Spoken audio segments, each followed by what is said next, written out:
and highest praises, Lord of all, and highest praise. 저희를 끌어다가 공회 앞에 세우니 대제사장이 물어 하루되 우리가 이 이름으로 사람을 가르치지 말라고 엄금하였으되 너희가 너희 교를 예루살렘에 가득하게 하니 이 사람의 피를 우리에게로 돌리고자 함이로다. 베드로와 사도들이 대답하여 가로되 사람보다 하나님을 순종하는 것이 마땅하니라. 너희가 나무에 달아 죽인 예수를 우리 조상의 하나님이 살리시고 이스라엘로 회개케 하사 죄사함을 얻게 하시려고 그를 오른손으로 높이사 임금과 구주를 삼으셨느니라. 우리는 이 일의 증인이요 하나님이 자기를 순종하는 사람들에게 주신 성령도 그러하니라 하더라. 아멘. 이제 예수님이 십자가에 돌아가시고 부활하시고 승천하시기 전 예수님은 지금 많은 제자들을 만나고 계십니다. 죽었던 분이 살아나신 거예요. 그래서 여러 사람을 만나고 계십니다. 많은 제자들을 만나고 있습니다. 그래서 예수님이 기적을 행하신 걸 보고 많은 사람이 따라옵니다.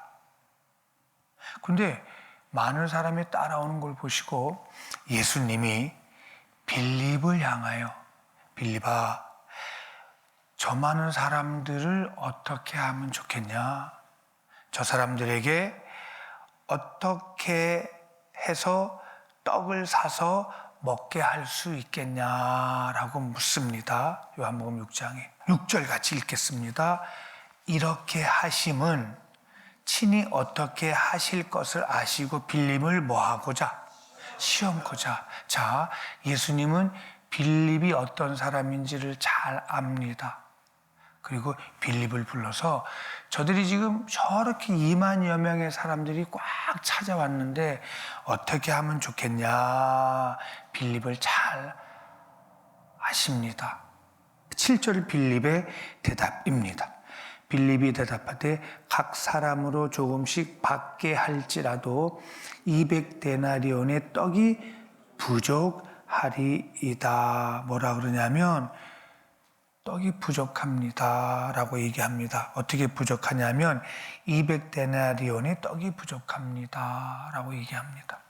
제자 중에 유별나게 계산적이고 머리가 잘 돌아갑니다. 계산적인 머리가 가장 뛰어난, 그리고 성경의 지식도 박식합니다. 그리고 메시아에 대한 열정도 있고 메시아에 대한 지식도 있습니다.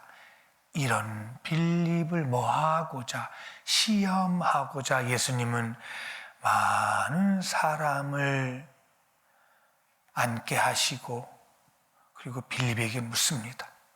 뭐라고 묻냐면 어디서 떡을 사서 이 사람들을 먹게 하겠냐라고 묻습니다. 그러니까 빌립아, 내가 이제까지 어떻게 사역했는지 너 봐왔지? 그런 하나님을 내가 잘 나타냈었지? 다 보고 알고 있지? 그럼 우리가 하나님이 이 사건을 함께 하실 거야. 그런데 어디에서 떡을 사서 사다 먹게 하면 좋겠니? 이 내용입니다. 질문이. 어디에서 떡을 사서. 그러면 빌립의 대답은 일반적으로 네, 그렇군요. 예수님이 일하시는군요. 하나님이 예수님을 통해 일하시겠군요. 그렇군요. 그러면 또 어저께 지난번에 생각해보면 엄청난 역사가 일어나겠군요. 와, 기대가 됩니다 라고 대답할 줄 알았습니다. 빌립은 지금 잔디에 꽉 차서 앉아있는 많은 사람들이 눈에 들어옵니다. 2만여 명이 꽉 찼습니다. 모든 상황이 재빠르게 눈에 들어옵니다. 그리고 이 동네를 너무너무 잘 압니다. 그리고 빈들, 광야, 현재 사막입니다. 이 동네 사람인 빌립입니다. 근데 뭐라고 얘기하냐면 7절에 주님, 여기 사람으로는 조금씩 돈을 받아도 힘들 거예요. 그러니까 받아도 최소한 200데나리온의 떡이 부족합니다. 그 얘기입니다.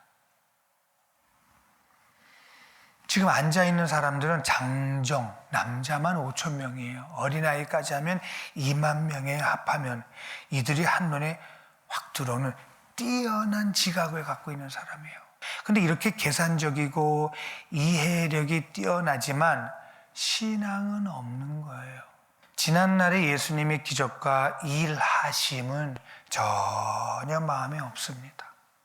예수님이 누구이신지는 지금 관심이 없습니다. 오로지 자기 생각이 앞서는 빌립입니다. 이것이 빌립이 예수님의 빌립을 향한 시험입니다. 빌립은 예수님을 믿어야 돼요. 지금 빈들이에요. 사막이에요. 손에 쥔 건 없어요. 2만 명이 앉아 있어요. 예수님이 빌립에게 묻습니다. 다른 거 묻는 게 아닙니다. 어디에서 사서라고 묻습니다. 빌립은 예수를 믿고 하나님 말씀에 근거하는 훈련을 했어야 돼요. 그러니까 빌립은 하나님 말씀을 잡지를 못해요. 그러니까 그렇지 못한 것을 아시고 시험합니다. 지금 우리가 하겠다는데 빌립은 예수님은 안중에 없습니다. 그냥 철저한 현실적인 빌립이에요. 그리고 마음이 급해집니다. 어디서 떡을 사서 이들을 먹게 할 거가 아니라 빌립은 어떻게 해서 이들에게 떡을 먹일 수 있을까입니다. 예수님이 질문하고 자기 생각하고 늘 부딪힙니다. 빌립아, 어디서 떡을 사서 먹이면 좋겠니? 라고 물으셨는데 빌립은 어떻게 해서 먹일 것인가? 라고 대답합니다. 그러니까 항상 계산적이요, 자기 생각적이요, 자기 통찰력이요, 이기적이요, 자기밖에 모르는 데서 나오는 빌립의 대답을 예수님은 아시고 오늘 딱 시험하십니다. 예수님은 야, 어디서 사서 먹이면 좋을까? 빌립은 어떻게 해서 먹이면 좋을까? 서로 동문서답입니다. 어떻게는 예수님이 함께 해결하시겠다는 거예요. 우리가 즉 내가 하게, 내가 할 거야, 내가 할 수 있어. 예수님이 하시겠다는 건데 빌립은 그 동네 사람의 그 동네를 잘 알기 때문에 계산이 빠릅니다. 어떻게 해야 하나? 예수님은 안중에도 없고 해결 방법만 생각하고 있습니다. 그리고 이제 그 해결 방법이 할 수가 없으니까 걱정하게 됩니다. 이 떡을 어떻게 구하지? 200데나리온의 떡을 어떻게 구하냐? 하나님의 방법이냐? 하늘이냐? 땅이냐? 하나님의 방법이냐? 내 방법이냐? 빌립은 늘 부딪힙니다. 하나님의 방법이냐? 내 방법이냐? 하늘에 속한 거냐? 땅에 속한 거냐? 예수님의 속마음은 개의치 않습니다. 그 질문을 빌립아, 어디서 사서 떡을 먹으면 좋을까? 우리가 같이 하자. 근데 빌립은 어떻게 먹일 거를 대답하고 있습니다. 이 사건은 돈이면 돼요 이 뜻입니다. 빌립은. 결국 빌립은 예수님의 시험에 통과하지 못합니다. 그러나 결국 보리떡 5개와 물고기 2마리에 5,000명이 먹고 약 2만 명이 먹고 12광주리가 남는 기적을 빌립은 봅니다.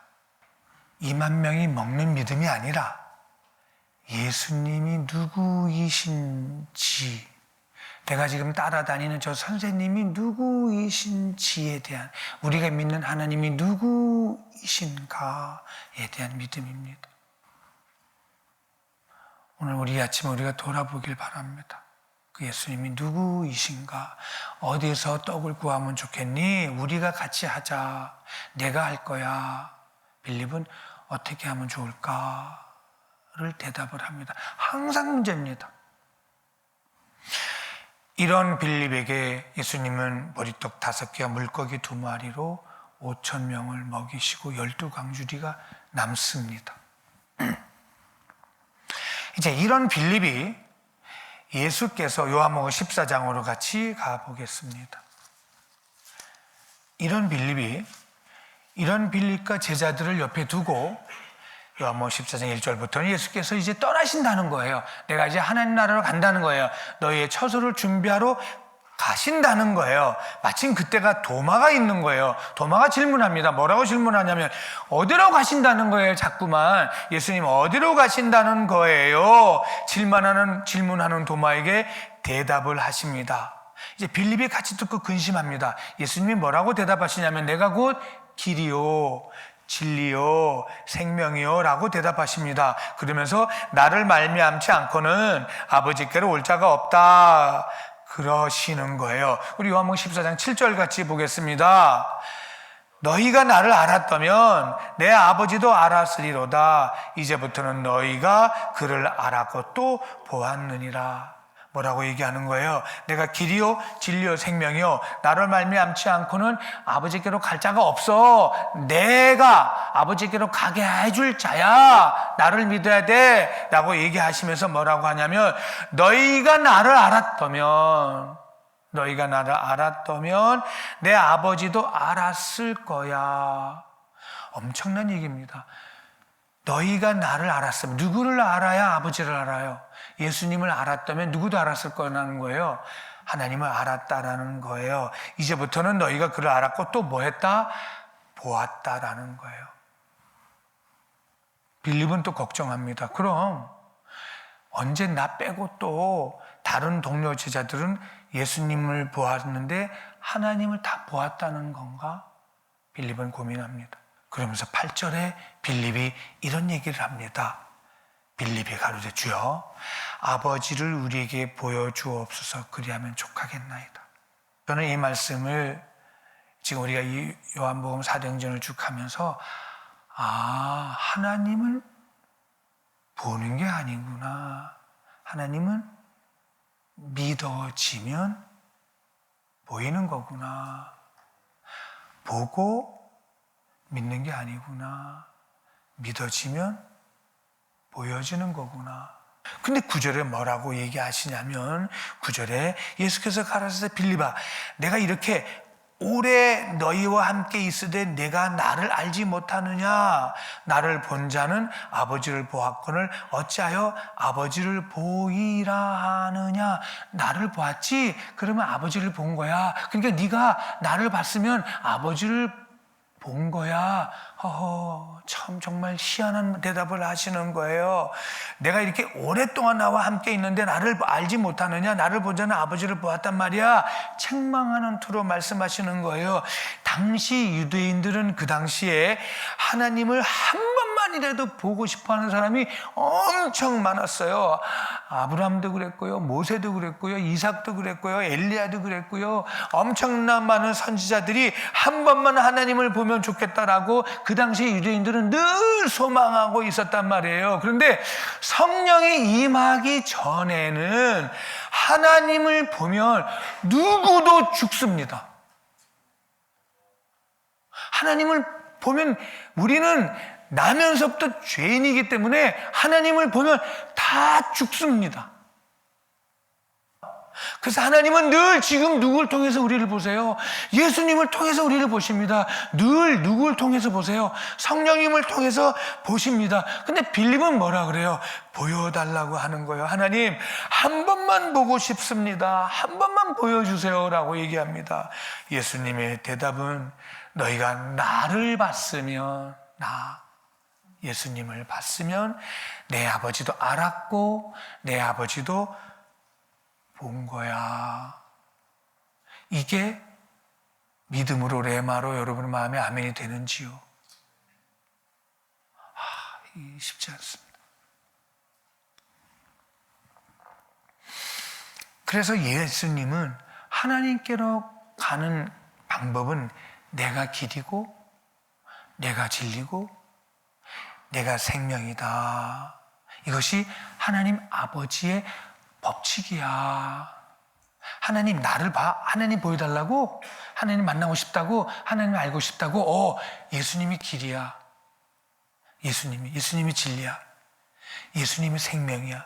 이게 하나님의 법칙이라는 거예요. 그러니까 아담 이후에 타락한 온 땅의 모든 피조물들은 하나님을 보면 죽습니다.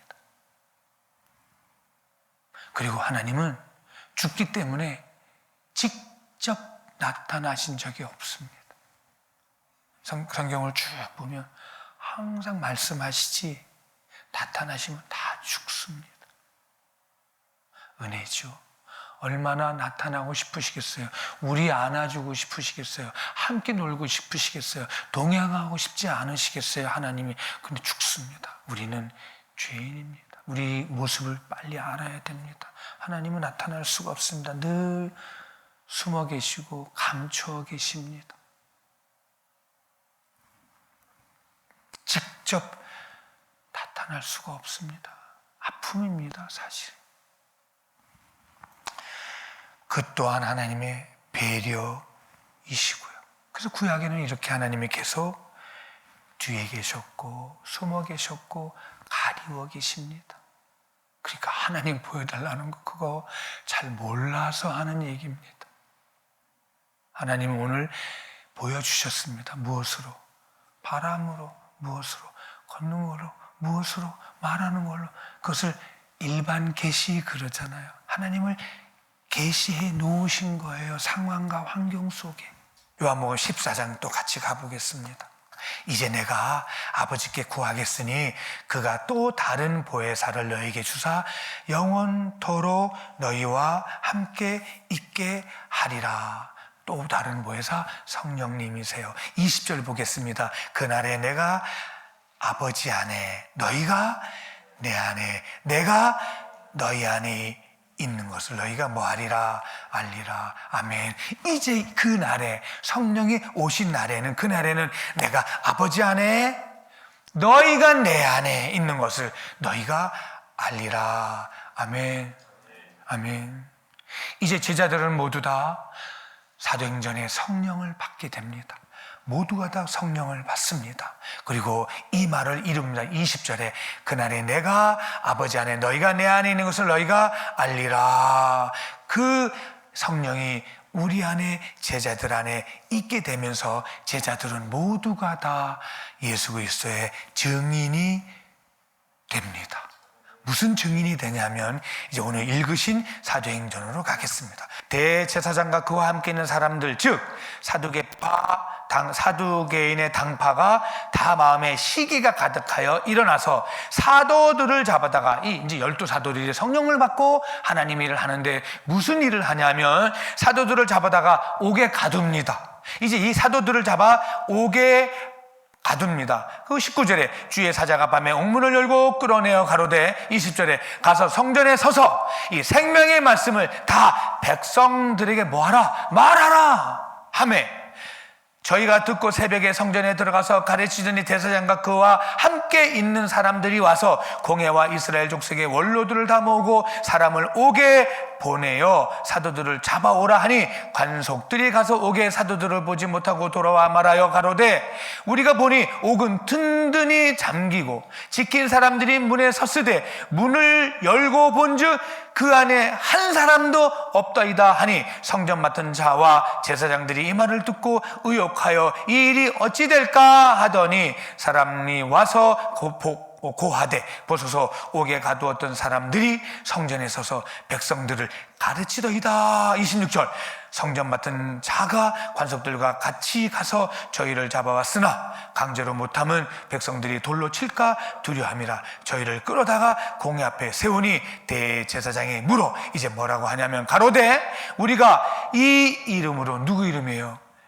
예수 이름으로 사람을 가르치지 말라고 언금하였으되 너희가 서서 너희 교를 예루살렘에 가득하게 하니 이 사람이 피를 우리에게 돌리고자 함이로다. 사랑하는 여러분, 제자들은요 무서워서 덜덜 떨고 어디에 있었어요? 다락방에 숨어서 못 나왔던 제자들이에요. 제자들은요, 무서워가지고 꼼짝도 못했어요. 잡혀 뭐 할까봐, 죽을까봐. 그런데 성령을 받고 나서 제자들은 다락방에 숨어 있을 수가 없었어요. 왜요? 빌립이 네가 나를 보면 누굴 보았다? 하나님을 보았다. 빌립이. 자, 성령이 오시면 깨달아지는 것이다. 성령이 오시면 깨닫게 된다. 내가 그때 보았던 예수님 떠나고 나시니까 아하, 누구셨구나? 누구셨어요? 하나님이신 거예요. 하나님이 특별하시게 아들로 이 땅에 성육신, 사람의 몸을 입고 오신 그분이, 그 예수님이 누구셨구나? 하나님이셨구나를 제자들이 알게 된 거예요. 예수님은 하나님으로 오셨습니다. 그리고 많은 사람들에게 보여주셨습니다. 이것이 누가 오시게 되니까, 성령이 오시게 되니까 깨닫게 됩니다. 제자들은 견딜 수가 없었습니다. 이제 그분은 계시지 않습니다. 떠나가셨습니다. 그리고 누구를 보내셨습니다? 성령님을 보내셨어요. 성령이 오셔서 예수님은 무엇으로 오셨어요? 이제 말씀으로 오신 그 예수님을, 성령이 오심으로 이제는 말씀을 통하여 우리는 누구를 보게 되나요? 하나님을 보게 되는 시점에 와 있습니다.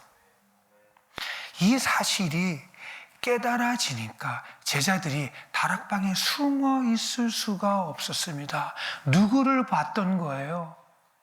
하나님을 본 거예요.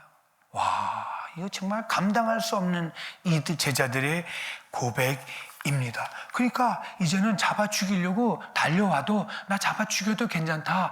내가 죽는 게 뭐가 두렵나? 뭐 봤어요? 누구를 만났어요? 누구를 봤던 거예요? 깨닫고 보니까 하나님이.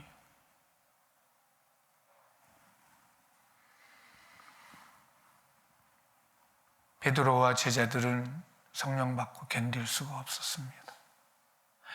그리고는 이렇게 얘기합니다. 29절에 베드로와 사도들이 대답하여 가로되 사람보다 하나님을 순종하는 것이 마땅하니라. 예전에는, 성령 만나기 전에는 숨어 있었어요. 뭐 할까봐, 죽을까봐요. 근데 성령이 내 안에 계시고 나니까 사람들에 대한 두려움이 사라지게 된 거예요. 그리고 누구를 전할 수밖에 없었어요. 예수님이 누구이셨다? 하나님이셨다. 이제 이 얘기를 하고 다니면 사형당해요. 이 시대에 잡혀 죽습니다. 그러니까 잡혀 죽는 게 두려운 게 아니라 하나님을 보았다는 사건이 더 큰 거예요. 제자들에게 누가 오시고 나니까 성령이 오시고 하나님을 본 거예요. 그러면 저도 그 하나님 보여주세요. 그게 아니라 이제 예수님이 무엇으로 오셨어요? 요한복음 1장 1절에 말씀이, 태초에 말씀이 계시니 말씀이 하나님과 함께 하셨으니 말씀이 곧 하나님이시더라. 우리에게 전해주시고 가신 것이 뭐예요? 기록되어진 말씀이에요. 우리는 지금 말씀을 알고 말씀을 보았다. 고로 우리는 누굴 보았다? 누굴 통하여? 성령을 통하여. 누굴 보았다? 하나님 보았다. 다락방에 이들을 묶어둘 수가 없어요. 두려움이 묶어둘 수가 없어요. 그 두려움보다 성령을 통하여 천지를 만드신 하나님을 본 그 힘이, 이거는 무엇도 이들을 묶어둘 수가 없었던 거예요. 그리고 밖으로 튀어나갔어요. 그리고 고백합니다. 29절에 사람보다 하나님을 순종하는 것이 마땅하니라. 30절에 너희가 나무에 달아 죽인 예수를 우리 조상의 하나님이 뭐 하셨고 살리셨다. 너희가 아무리 죽이려고 십자가에 매달아봐라, 3일씩 무덤에 가둬봐라, 아무리 그를 묶어봐라, 우리의 예수님은 하나님이셔서 인간이 묶어놓고 인간이 가둬놓고 흑암이 가두고 어둠이 가두고 그렇게 무엇도 그들을 묶어놓을지언정 하나님은 그 예수를 살려내시고 예수님은 부활하셔서 이제 성령으로 내 안에 계시다라는 것을 전하지 않으면 못 견디는 제자들이 된 거예요. 32절 같이 읽습니다. 우리는 이 일의 증인이요 순종하는 자들에게 주시는 성령도 그리 하더라. 아멘. 제자들은 이 일에 뭐라고 고백해요? 증인이라고 고백합니다. 사도들은 성령을 받고는 도무지 예수님에 대해 가르칠 수가, 안 가르치면 견딜 수가 없었어요. 안 가르칠 수가 없었어요. 예수님의 하나님이심과 예수님의 죽으심과 3일 만에 부활하심과 승천하시고 그리고 다시 오실 예수를 전하지 않을 수가 없어요. 그러니까 너희는 각각 회개하고 세례받고 성령을 받아 예수 그리스도의 증인이 되라고 전하고 있습니다. 예수님이 죽으시고 모두가 부인하고 흩어지고 예수님을 저주하고 다락방에 숨어 있었던, 문을 꼭 걸어 잠그고 숨어 있었던 그들이 제 발로 걸어 나왔습니다. 너무나 계산적이고 이기적인 빌립조차도 성령을 받고 나서는 죽음을 두려워하지 않고 숨어있던 곳을 박차고 나와서 예수님이 하나님이시다라고 전하지 않을 수가 없었습니다. 그런데 이들이 그거 전하다가 옥에다 갇혔습니다. 옥에 갇혔는데 성령께서 천사를 통하여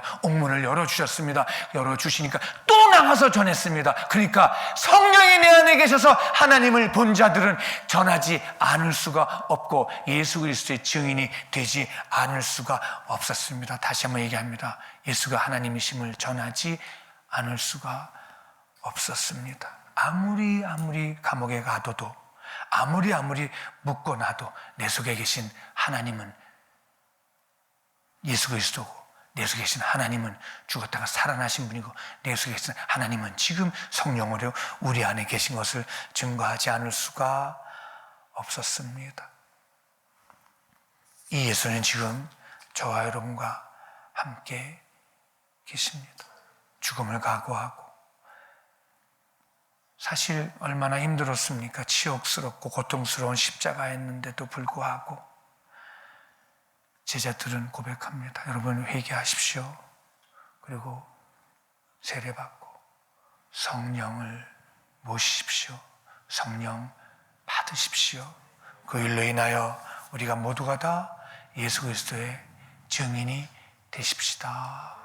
이 고백을 전하지 않고는 못 베기는 제자들로 바뀌었습니다. 우리의 할 일은, 성령 받고 해야 될 일은 이 예수 그리스도의 참 증인의 삶을 살게 되는 것인 줄 믿습니다. 이미 성령님은 우리 안에 와 계십니다. 한 주간 동안 누굴 보았도다? 이제 하나님을 보았도다. 말씀을 통해 하나님을 본 우리들은 이 예수 그리스도의 참 증인이 되는 삶을 통하여 하나님께 영광이 되시기를 바랍니다.